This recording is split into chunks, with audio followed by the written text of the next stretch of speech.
No one is happier, no one is prouder to put this birth certificate matter to rest than the Donald. And that's because he can finally get back to focusing on the issues that matter. Like, did we fake the moon landing? And he's really turned out to be a great divider as opposed to a great unifier. China has no respect for President Obama whatsoever. He's probably the worst president in the history of our country. Nobody has been able to find any records that he was born in that house. In his years-long political career, Donald Trump has developed an image of himself, which consists of the main idea that he is significantly smarter than any other politician. On numerous occasions, Trump denied being successful or experienced. Instead, according to his definition, Trump describes himself not just as intelligent, but rather as a genius, or very stable genius. The expression is used so often that it begins to seem like a catchphrase of his political campaign. The birth certificate was produced in 2011. You continued to tell the story and question the president's legitimacy in 2012, 13, 14, 15, as recently as January. So the question is, what changed your mind? Well, nobody was pressing it. Nobody was caring much about it. I figured you'd ask the question tonight, of course, but nobody was caring much about it. But I was the one that got him to produce the birth certificate. And when facing critics, they are labeled as low IQ. The opponents in a discussion or debate turn into mentally inferior beings. Winning the battle comes before the process begins, as Trump defeats everyone in advance. All these ideas went unchallenged until Barack Obama became involved.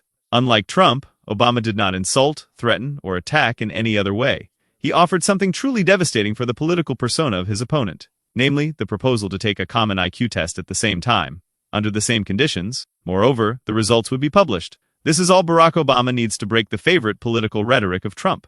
While Trump could claim his intelligence with no problems as none of the opponents dared to challenge him, he immediately lost the advantage once the latter appeared. In addition, Obama was able to offer it in such a way that it became impossible for Trump to win it. The White House shouldn't be able to direct the Attorney General to go around prosecuting whoever the president wants prosecuted. Right, because technically it's under the executive branch, Technically, but the norm is that it's independent. The idea is that the Attorney General is the people's lawyer. It's not the president's consigliere. You can't have a situation in which whoever's in charge of the government starts using that to go after their political enemies or reward their friends. As he stated, every time Trump boasted of his superior intellectual performance, he owes his followers better arguments than his night posts on social media on how well he performed. If I didn't terminate the Barack Hussein Obama Iran nuclear deal, they would have had don't forget, that was a path to a nuclear weapon. Remember this. He chose Iran over Israel, pure and simple. How Israel can vote for a Democrat is if you're Jewish in New York City or any place else in this country, and how you can vote for a Democrat is unbelievable, because he chose Iran, a very hostile Iran. Remember when he filled up a 757 with cash, billions of dollars of cash, and he sent it over to them. Then the point is clear and straightforward, leaving no space for discussion. The only requirement of accepting the challenge was yes or no, yet Trump could not provide the former one. Consequently, the reaction spread throughout the internet, including attacks, name-calling, and long statements where Trump accused Obama of having inferior complexes. Furthermore, he said that he never met a person who surpassed his results on cognitive tests. Trump claims that the doctors cannot believe his scores. He also asserts that he will be taking the test, and that it will be very hard for Barack. And by the way, I took my cognitive exam as part of my physical exam, and I got the highest mark, and one of the doctors said, "Sir, I've never seen anybody get that kind of, that was the highest mark." I hope you're happy with that.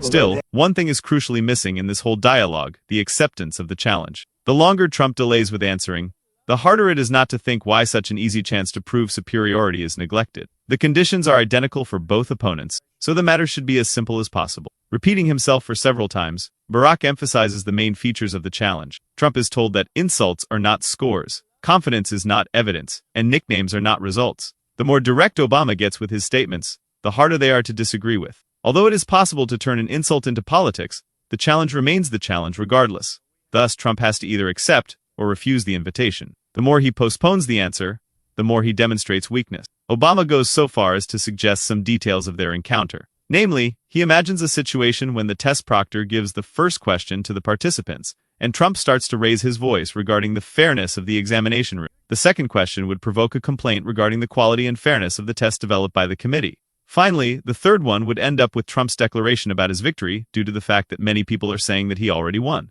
The idea is amusing exactly because it looks so realistic. Under the layer of humor, however, the problem stays. Trump's public image is always defined through comparison with himself or some other person, ranging from crowds to speeches, words, memory, IQ, instinct, and etc. All the boasting goes on, yet it is never supported by an objective measurement tool.